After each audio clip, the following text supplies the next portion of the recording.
Hello, and welcome to your System Elections, where today I'm going to be continuing my series looking at the possible vice presidential picks for the Democratic Party and uh, basically looking at the certain candidates that could be the VP pick and how they would perform in the electoral map.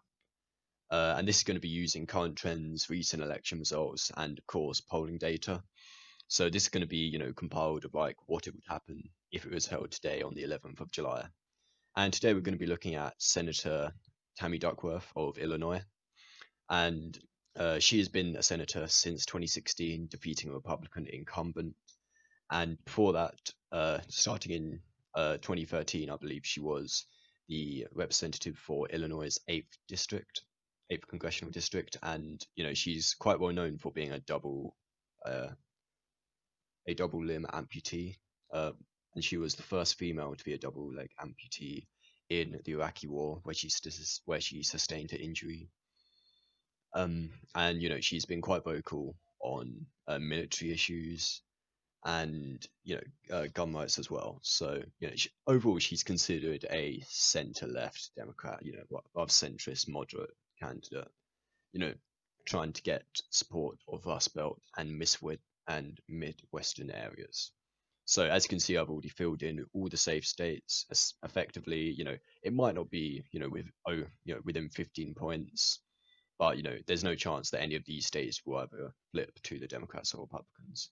Now we're going to just first of all start off with the likely Democratic states, and really with any candidate, these are probably going to be the way that they're going to go, without much question. Virginia, and I think New Hampshire. Yeah, I think all the ones, yeah, those are ones we can characterize as likely Democratic. And that puts it up to 232. There's not really going to be a difference between these states, unless you have a really unpopular VP pick, possibly, really unpopular in Colorado, a former governor that they don't like, etc.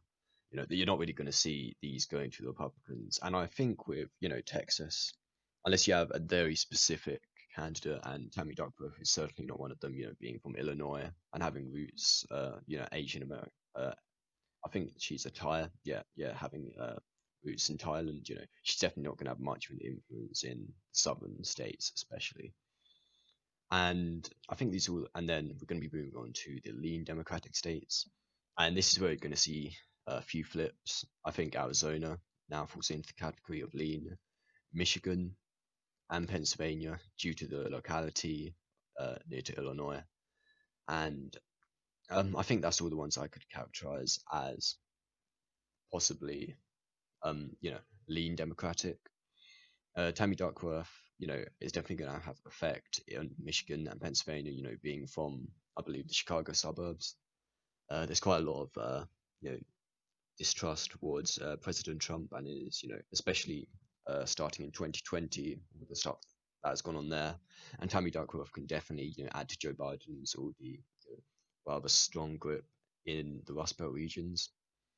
Not strong enough to flip all of them. You're definitely not going to be seeing Indiana flip in 2020, but certain ones that were definitely not characterized to be flipped by the mainstream media, which did end up flipping. You're going to see them possibly going back to the Democratic column, at a lean margin, so no more than 5%. I'd be surprised if I see any larger than that. And now we're going to be moving over to lean Republican states, and I think Iowa, Nebraska's second district, uh, Maine's second district, and also Georgia. Now, Iowa usually I characterize as a likely, Iowa being adjacent to Illinois. I'm sure she could get, I'm sure she could get some grassroots support from there, but given the huge margin that went to the president back in 2016, I can't see much for proper flip back to the Democrats this election cycle. And same with Nebraska's second district.